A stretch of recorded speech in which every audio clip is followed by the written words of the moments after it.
at 38.93 is on the lower end of a projection, but that's the reverse of your supplies. So a lot of times we're not getting these services and paying out these services and being invoiced until we're well into the fiscal year. When you consider we start in July and we don't see students until mid-August, and then we usually don't get invoiced until about mid-September. So that number might be a little lower than we anticipated at 122, but we're going to leave that consistent over in the very far right corner just to keep it there to have a comparison at the end of the year.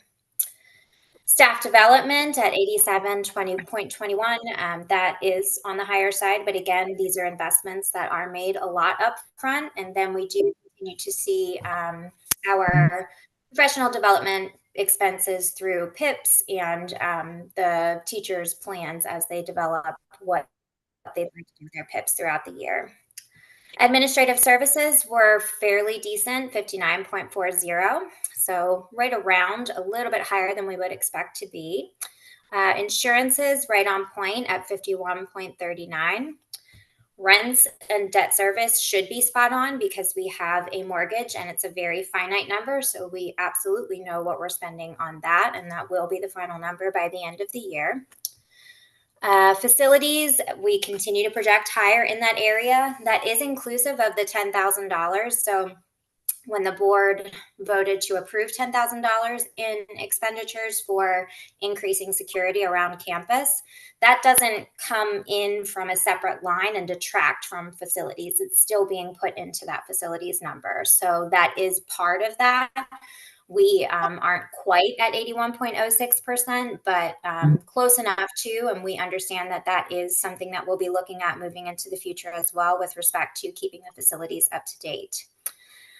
Utilities were trending a little bit lower, but we're coming upon the winter months where our Duke Energy bills at home and at school tend to increase quite a bit. So we like to keep that number pretty much where it's at to see if there's any change or if we need to make adjustments for next year. So utilities, we tend to err on the side of, anticipating higher expenditures.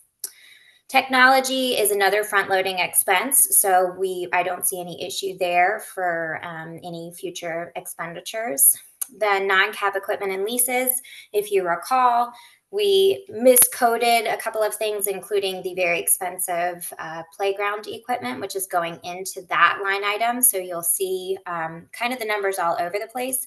The recommendation from our partner CSP was just to leave it as is, but with the understanding that that's the reason why we are significantly over budget, because we just moved money around and it was money that we had from a grant that we didn't anticipate to roll over into the next fiscal year. So that is covered. We did have that expenditure accounted for. And then the nutrition and food, that's our free and reduced lunch and any costs associated with that. We're well under. We tend not to be at 13,000, but we also want to be cognizant of the fact that that can fluctuate and that population and the need can fluctuate as well. So we're going to leave that number at 13, see where we end up at the end of the year, and then determine if we need to make adjustments there for next year's budget. So does anybody have any questions based on that report?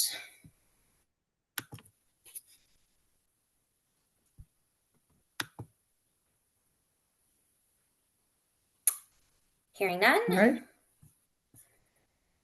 Okay. All right. Then we can move and I'm going to have to share another.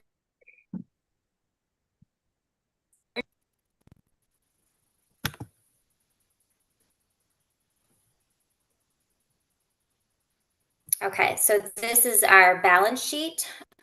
No significant changes. This just shows you that, for all of our accounts payable and accounts receivable, we're still looking around the same number. We're just almost at 2.3 in total assets, and liabilities 85,1685.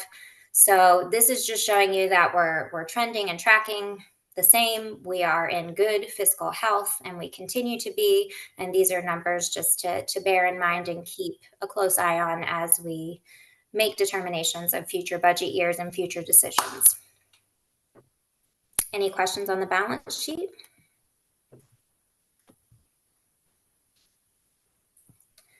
All right, we will move into the facilities report for January. Let me see if I can share this tab instead. Very short report. The monument sign is complete. So there is a picture. There it is. That's our sign off of Shipyard. So little celebration. 3 years in the That is making. beautiful. We are. What'd you say? That is beautiful. beautiful. It's It the looks single great. most beautiful sign I have ever seen, if I may say. Well worth the wait. It's but not every day you did get to build a sign like that. The dolphin, the color, it's a nice contrast with the gray. The one thing that's missing that actually is required by the city and the permitting is the landscaping around that. So we are in talks with our landscaping company to outfit it appropriately so that we are meeting code. It actually is required. So we're very thankful for our partnership with the sign company. And once they were able to get those permits from the city, they worked very quickly. It was just a matter of what was held up. And again, thanks to Josh and his connections to the city as well, so that we could get moving on the sign project. So it's in, it looks beautiful. And there's our monument sign that I've been talking about forever. Then I will scroll back up. The health inspection was completed. We got a score of 98 out of 100, a very good score from the health inspector. Commented on the cleanliness of the building and just gave some pointers. We had asked about, illness and making sure that we're staying on top of different things that have gone through the building, not unlike any other school environment. And he basically said it really is an all hands on deck, as much as you can keep on top of it, in addition to your custodial services throughout the day. So just got some tips from the health inspector. The only pieces are, we continue to have things on the floor for storage or things like that. And we were told specifically which rooms had some things on the floor that shouldn't be. And then we follow up in those cases. So all told, very good health inspection. And we are proud of that. Upcoming projects, the HVAC unit being scheduled for the end of the month, and we are contacting companies to provide estimates for future costs across the facility. We just brought somebody in for an erosion investigation today, for example. So this involves multiple different companies coming to our campus to kind of give us estimates. The HVAC company is doing the same thing, projecting out the life of each of the units and how much that's going to cost us long-term and short-term and in between. So we will have those presented to you as soon as we get that information as well. And we will be bringing that to our building committee. School safety update. We did apply for the safety grant. The decisions are delayed given the amount of applications they received this year. I think it was 3 times the amount they received last year. So we're hoping to get notifications within the next few weeks, but that's not a guarantee. So we're just waiting for that notification to see if we were approved for some or all of what we requested. And we're working with the safety team to schedule a family information night for Alice, and we're going to determine that date at our next meeting. So look for that communication in the coming weeks. All are welcome, and we're hoping it will be a successful night for families to learn a little bit more about this approach to school safety. And I'll leave us on the sign. Any questions on the facilities report?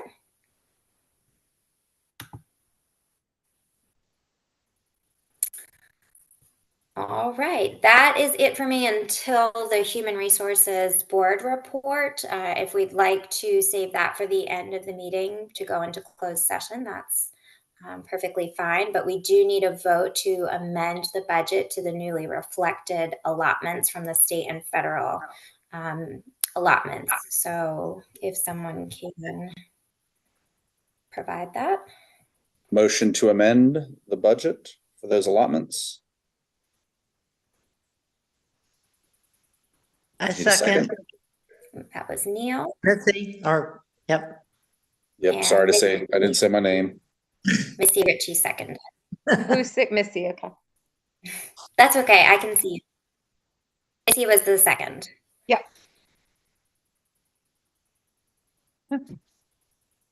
All in favor? Aye. Aye. Aye. Aye. Aye. Aye. Hooray. All right, motion to approve the amended budget approved. Thanks. Thank you. And did you all want to wait for closed session until after the Director of Education report? Or the end of the meeting, rather? Sounds good I'm to me. fine either way. Kim? Can you hear all right? And I'm hoping I don't go in and out. My computer's not working great. Or at least the volume's not working great. Can you hear me? Yes. Okay. So I'll try to go through this pretty efficiently. It's the Director of Education report. As of January 8th, our enrollment at the school remained at 402.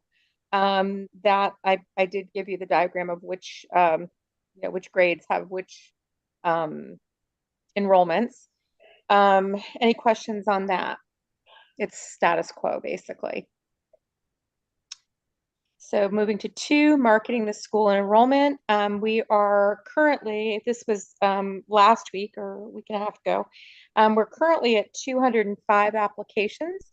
And when Deb Corp was here, she created a 3-year comparison, which we've continued with. And I've linked that to the report. So as of today, we had 204 applications and a pretty healthy comparison. Last year we had 190 at this time, and the year before that we were at 214. So we're somewhere in the middle of that. We would appreciate anybody that can to stop by the school, pick up some postcards, get them out to your area of the woods. And we have done some dissemination of postcards, that type of thing. We've done some blasts on our social media, and we've asked in community update for people to continue to get it out to friends and family. So I think we're doing a pretty good job for what's needed. Any questions about that? We did have our first prospective family information session last Thursday, and it was very well attended. We have about 70 families that came to the information session. Most of those had already applied, but we did see an uptick in applications right after that happened. We have 2 more prospective family meetings coming up. One is next Tuesday, Tuesdays on the 23rd, and then the last one is on Saturday, February 3rd. And I did put a link in there for the application in case you had anybody in mind that you might want to send it to, or any emails or anything that you can get it out to, again, family, friends, and the community. Any questions or thoughts about that?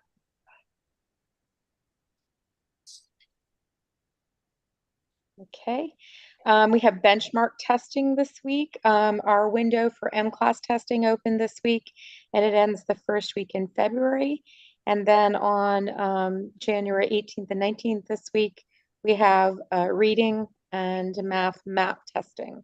Math for K-8 and map reading for grades 4 through 8. So we'll give you a little bit more information about that in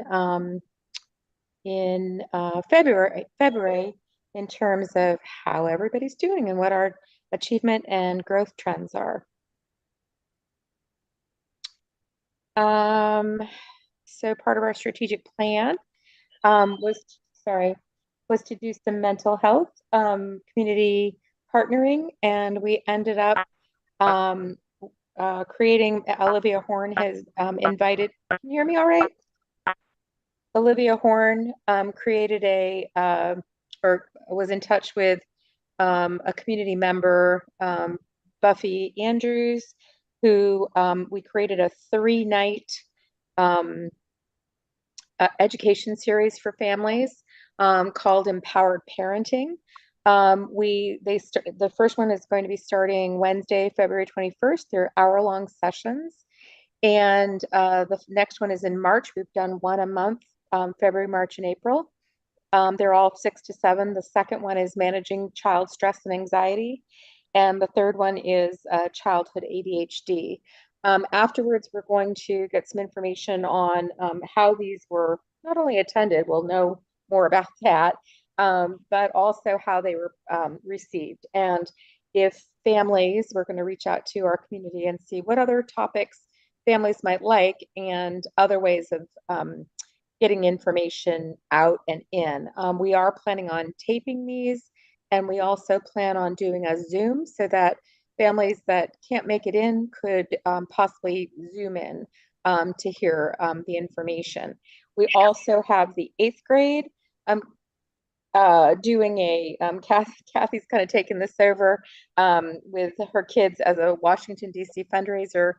We have some 8th graders who will be there to watch children if parents do come and have children that they'd like to have cared for, and make a small donation to their field trip to, or overnight experience to Washington DC. So trying to find ways to create the ability for families to come to these kind of educational experiences, and we're pretty excited about the series. So again, if you can make it, we'd love to have you. And any questions? Okay.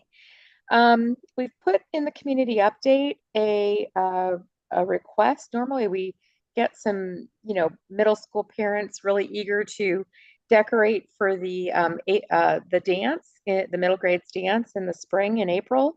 And just right now, it's just a little bit of a lull right after the winter break. So we're seeking some parents who might be interested in doing the middle grades dance, and we've put that out in the community update. And this is all to announce also our adult prom, because we're going to piggyback on all that great decoration. And this year, instead of doing our auction for inquiry, we're doing an adult prom. So mark your calendars. It'll be Saturday, April 13th from 7 to 9. This is going to be a fundraiser for the school, and it'll benefit, much like our auction did, this inquiry and outdoor education for our students and teachers. Any questions about that? We're kind of excited.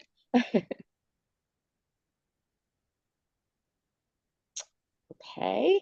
Another fundraiser that's coming up that our 5th grade asked that you be aware of is Friday. This is to benefit the trip to Williamsburg. Friday, February 23rd, the 5th grade is doing a challenge to board of directors, teachers, staff, parents, guardians, teams, creating teams to have a contest to see if you are smarter than a 5th grader. And teams will sign up to participate with a registration fee that will be paid for each team. And then it should be a lot of fun. The kids are really looking forward to it. And if you're interested, the board as a team, or maybe a couple of teams, it'd be great for you to get involved. So any questions about that? We'll have more information in the community update as things go along too.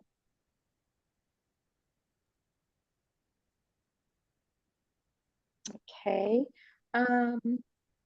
As usual, we just have the most recent weekly communications, community updates in that are all linked here.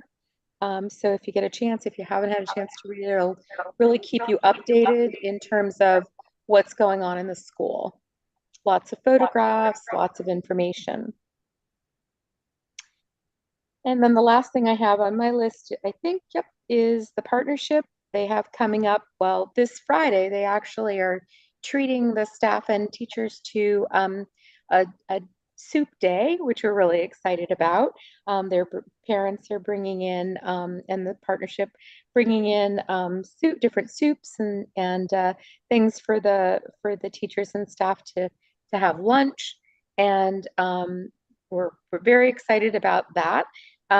Friday, February 9th is Family Bingo Night, which has always been really popular, a popular family event for the partnership. So I think that's it. Yep. So that's our community, our co-directors report for tonight. Any questions? I was just gonna say thank you for all the work that's ongoing to promote the school and educate parents. I think all that's wonderful news. Thank you. The only other thing I'll warn you guys about is the potato soup my wife makes will make you fat. Yay, So I got some pounds to lose. that's a good thing. That's a good thing. So,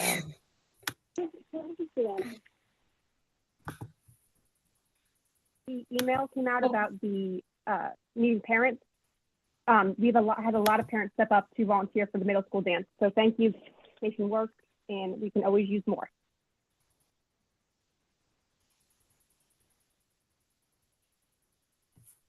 All right, cool. Are we ready to move into closed session?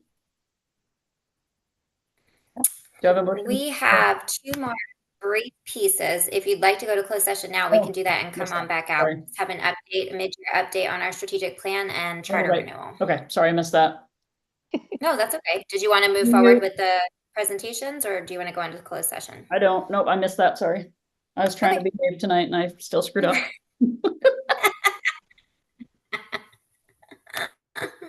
No, you did it. You're fine. Okay, let me pull. I'm going to share this screen. Kim, did you want to start with the first to get a presentation? A lot of times when a strategic plan is created, at no one's fault, it kind of falls by the wayside when the school year gets underway and the daily business just keeps you very busy. So we wanted to make sure that we made a concerted effort, this year and throughout the plan to provide periodic updates what we've done thus and how we're working to meet our goals for the third year. So Kim, did you want to start off once I get this up? sure, Susan, just a second. I'm just trying to pull it up on mine too, and it's having difficulty. I apologize. I can't see anybody, so I There we apologize go. for that too. Hold on. Just yell everybody if you need anything. So our first goal is focusing on students' needs, their behavioral and mental. Sorry, it's doing it again. Their behavioral and mental health services, including coordination and implementation of a school-wide core SEL program curriculum. So we have implemented a new SEL curriculum, everyday speech. You may have seen some information. We talked about it at the very beginning of the year, and then you may have seen some information coming home if you're a parent at the school, but also you may have seen some things about it. We try to update the community update with information as well. So we're excited. Olivia Horn, who's our school counselor, presented some information to staff at our professional development day on January 3rd.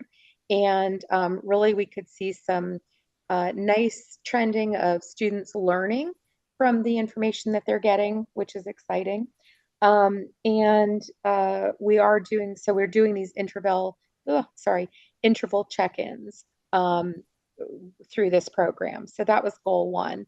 And as Susan said, sometimes you don't see this kind of follow-up, but I think we've been doing a really good job on a regular basis for our goals. So, if you have any questions as we're going along, just ask, because we've really tried to pay attention, and we've done core check-ins mid-year. So that's why we're giving you this information now. For goal 2, expanding opportunities for students to have direct impact on their school community and strengthen their own leadership skills. Well, as you saw tonight, Caroline talked about the mentoring opportunity for students that are coming about.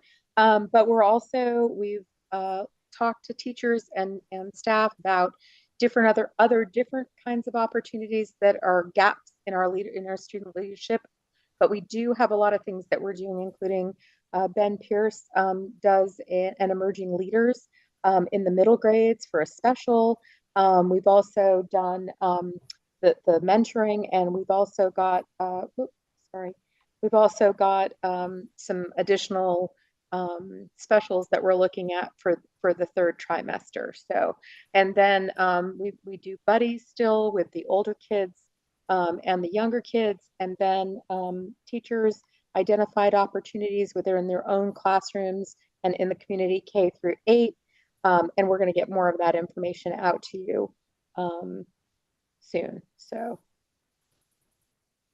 with goal 3, that's a focus on curriculum instruction, an improvement in the comprehensive curriculum resources for kindergarten through grade 8, using foundations of inquiry-based instruction and responsive classroom. So we've embedded time in the workdays, the green work days for teachers to work on scope and sequencing and lesson planning and unit planning. We have, which we have for a while, but we've really made it more of a focus for these days. You know, we've put everything in a curriculum folder. We've, been encouraging people to work even on the days that aren't work days. We put once a month, a minimum of once a month, an hour where teachers are able to work together at that time to do scope and sequencing. This year, we've also done personalized professional development for staff. This is what we've done is we put money aside for subs so that teachers can go and explore individual professional goals and look for new opportunities for growth. So, for example, they might want to go visit another school that's doing a certain math curriculum or a certain way of doing responsive classroom or writing or whatever it is. So this year they're able to actually take time to do that, or take time to work in a group to do interdisciplinary planning, that type of thing. So that's kind of exciting. And that was one of the steps or the action plans in our goal. So we have been doing that, which is good. And able to evaluate what's going on there. The focus on curriculum instruction, CFCI will evaluate its plan for gifted education and establish a vision for its future. So we've talked to the coordinators. We have had some professional development through Dr. Hausen from UNCW in the past. The coordinators met as a team and had another discussion with Dr. Hausen. We've talked to the faculty. We do, as you probably know, we do identification in 4th grade, but we would really like to develop a proper gifted education plan and submit that to the state, because once we start having a plan that's accepted by the state, we can also start looking at funding. And what the recommendation that we've made to the faculty, and I think everybody is in agreement, is that we really need to look at hiring someone part-time to be the person that develops the plan. It's a lot to develop these plans and then actually start doing some work with teachers and students, that type of thing. So that will be, you'll see, that'll be one of our recommendations for budget coming up shortly. Let's see. Focus on family and community partnerships. We're looking to develop, implement, and maintain well-supported volunteer program composed of parents, community partners, and other stakeholders to support the learning and development of students. So we've met with staff to see and received the types of opportunities that they're looking for, their interest and need for volunteers. And then we did have a discussion last week with the partnership. We're doing a lot of the work right now in terms of identifying volunteers, asking for volunteers, and then vetting them. Ben Rose is responsible for that in our school, and he does a great job with that. So now we're looking, and as we talk to the partnership, we've been wanting to do some of this for quite a while. So it's a matter of deciding exactly what we need and making sure that it's really visible for everyone so that they can sign up for those opportunities, whether it's, for example, like a green team or it's, Ben has most recently done some work with getting a volunteer, a couple volunteers in to do copying for the teachers, that type of thing. So those are the type of things we're starting with, but this is a 3-year goal, and our hope is that we'll solidify it more as we move on next year. Focus on family and community partnerships is goal 6. CFCI is helping families to increase their understanding of the impact of student mental health and their role of partnering with the school for student success. So we did gather data from staff members. We're looking to do that as well from families. And we have scheduled the 3 parent information sessions that support student mental health and student needs, not only in the school, but more specifically inside the home. And so what we're going to be doing is towards the end of this year and next year, we're going to be evaluating how those sessions have gone, but also what are families looking for, and try to really address those needs and concerns of CFCI parents. And Susan, do you want to talk about human resources? Absolutely. Goal 7 is a focus on human resource development. So we're looking to build a continuous process for attracting and retaining experienced and high quality staff.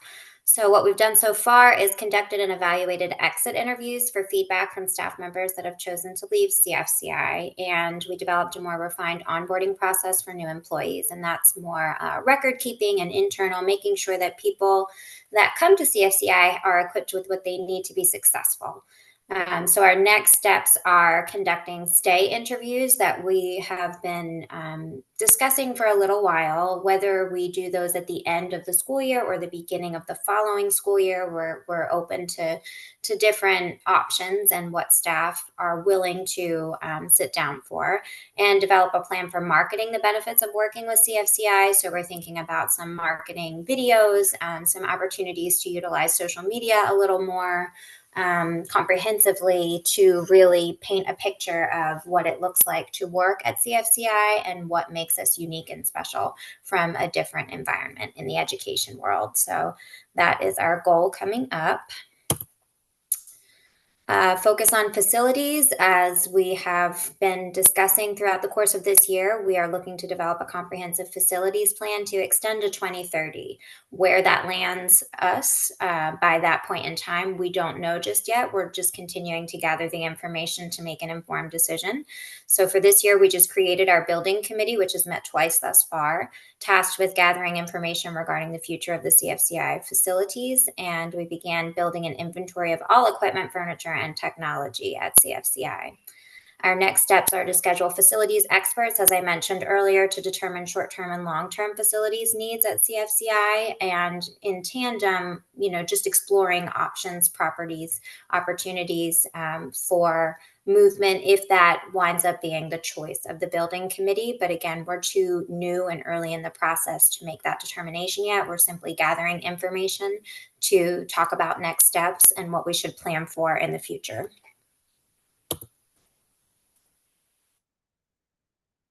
And then finally, a focus on finance. We will create a financial plan which incorporates a comprehensive facility management plan, as mentioned before, a balanced budget, healthy investments, and a capital campaign. So we did create new financial documents to support user-friendly presentation of the monthly financials in collaboration with CSP.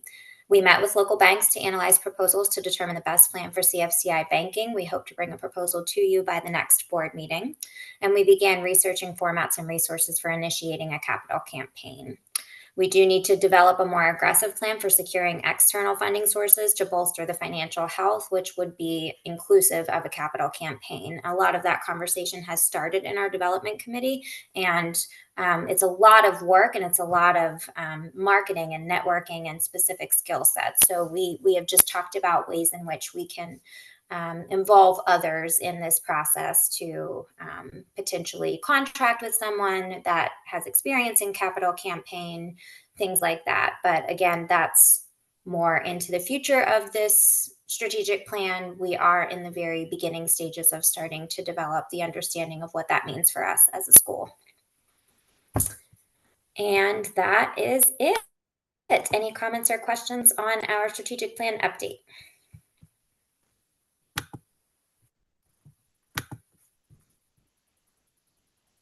Only that it's super awesome that it's so comprehensive and measurable at this point, because so often it kind of just, you have your goals and then they kind of, just, yeah, we're working on them, but this is very measurable.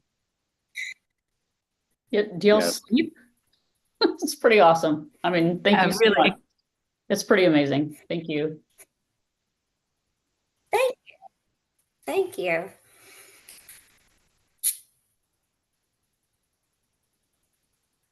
All right, Kim, the charter renewal update, did you want to Sure. do that?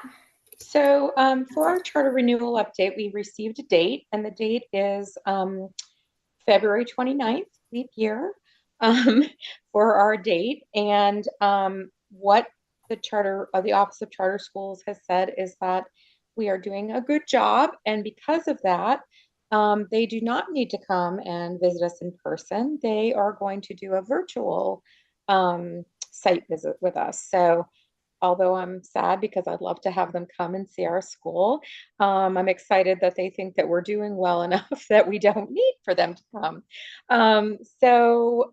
What that's going to entail, and we need your help, because one of the meetings, basically what happens is they will be joining us from about 8:30 until 12:30 on that date.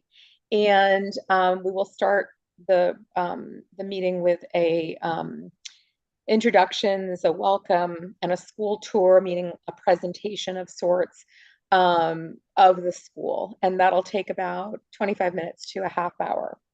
Then we'll have focus groups. And the first focus group is the board. That's from 9:30 till 10:15. And so they are requesting as many of you that can come, please come. So we're going to send out a note. I mean, you can tell us now if you're able to make that, but I know that's hard and short notice. So we will send out a note this week, just inviting you and confirming your participation. So 9:30 to 10:15. You can join us on a Zoom. You don't need to be here at the school. We'll prepare you for this this meeting. We will not be in the Zoom with you. We will not be in the meeting with you. It's actually a WebEx. We won't be in it with you, Susan and I. You'll be on your own, and they will ask you some questions about the school, about the vision for the school, how things are going, that type of thing. They have, maybe 10 to 15 questions that they'll be asking you. So that meeting will happen. Again, that's from 9:30 till 10:15 on the 29th of February. And then they will have, we will do a parent committee, and that will be from 10:20 to 11:05. We've talked to the partnership about having some representation from them and also from our PCN. So we'll probably have about 5 to 6 families, parents that will be at that meeting.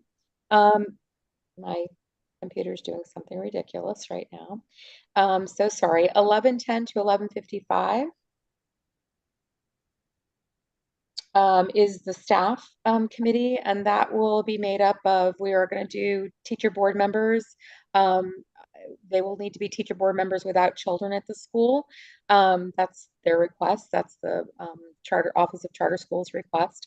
And so we will have altogether about 5 or 6 teachers and staff members that will be in that group. And then from 11:55 to 12:35, the focus group is the administrative team. So that will be Susan and myself and the coordinators who will be in that meeting. And then from 12:35 to 1, there'll be questions and wrap up. And so that will be the next step. This is the next step in our charter, our 10-year charter renewal. Given that, and then given their 3 kind of tenets of making sure that our, we're financially secure, making sure that we have that we compare positively within the county that we reside in, and we do. I think I've told you before that we are about 9 to 10 percentage points above New Hanover County in reading, math, and science. So that's every year, but they're looking for 3 years. So even this year will count towards what they're looking for. So the last 2 years we've been well above. They're looking to make sure that, so that's great for us, but they're really making sure that we're not at least 10 percentage points below New Hanover County. So we are well above range, and I think they'll be very happy about that. And same thing with our financial audit. We have not had any dings in the last 2 years, and I'm sure we won't again, Susan, right?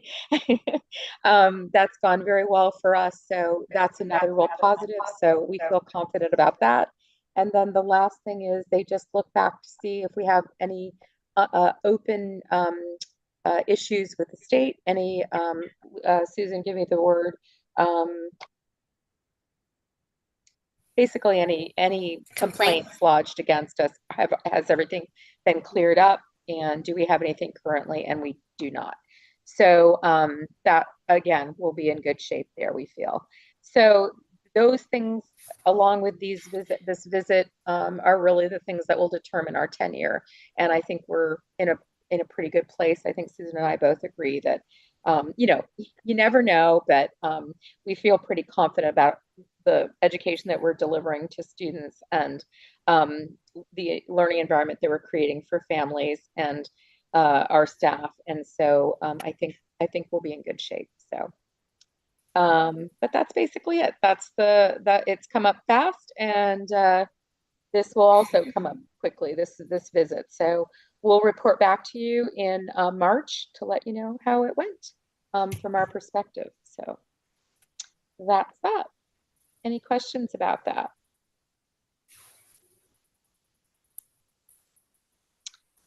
All right. Dana, do you want to move into closed session? Yep. So we'll go ahead and move into closed session if I have a motion to do so. Yeah, we just need to. This is Neil, motion to move into closed session.